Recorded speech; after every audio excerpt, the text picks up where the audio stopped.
গত রোববার সুদানের লোহিত সাগরের পার্শ্ববর্তী আরবাদ বাঁধ ভেঙে গেছে। বাঁধ ভেঙে দেশটির পূর্বাঞ্চলে তীব্র পানির স্রোত ও বন্যায় নিখোঁজ হয়েছেন শত শত মানুষ। বন্যার কারণে সড়কগুলো চলাচলের অনুপযোগী হয়ে পড়ায় নিখোঁজদের উদ্ধার ও ক্ষতিগ্রস্তদের সহায়তা করতে এরই মধ্যে স্থানীয় সরকারের জরুরি প্রতিক্রিয়া চেয়েছেন বাসিন্দারা। বাঁধ ভেঙে প্রবল স্রোতে বন্যায় আশেপাশের ২০টি গ্রাম তলিয়ে গেছে।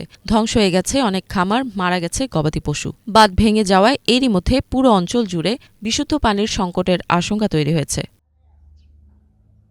মালে হাশিম মোহাম্মদ নামে এক কৃষক চায়না সেন্ট্রাল টেলিভিশন সিসিটিভিকে জানান, তারা সবকিছু হারিয়ে ফেলেছেন। পরিবারের সদস্যদের খুব কষ্টে উদ্ধার করা সম্ভব হয়েছে। পানিতে ভেসে গেছে খামার, যানবাহন, গবাদি পশু এবং ফসল। মালে হাশিম আরও বলেন, বন্যায় এখনও অনেকে আটকে রয়েছেন। তাদের উদ্ধার করতে সরকারের জরুরি প্রতিক্রিয়া প্রয়োজন। এছাড়া পাহাড়ের পেছনে কূপ খনন করতে হবে, যাতে তারা বিশুদ্ধ পানি পান।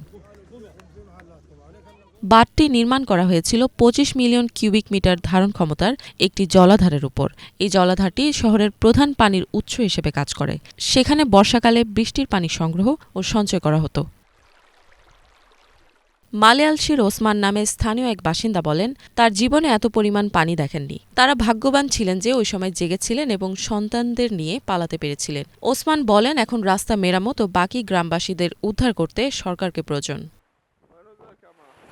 জাতিসংঘ বলছে, যুদ্ধ বিধ্বস্ত সুদানে ভারী বর্ষণ এবং বন্যার কারণে প্রায় ৩,১৭,০০০ মানুষ ক্ষতিগ্রস্ত হয়েছে। প্রবল বৃষ্টিপাতে দেশটিতে ব্যাপক প্রাণহানির ঘটনা ঘটেছে। সুদানের আবহাওয়া কর্তৃপক্ষ জানিয়েছে, সেপ্টেম্বরের মাঝামাঝি পর্যন্ত এই বৃষ্টিপাত থাকতে পারে। ইফাত জাহান, বাংলাভিশন।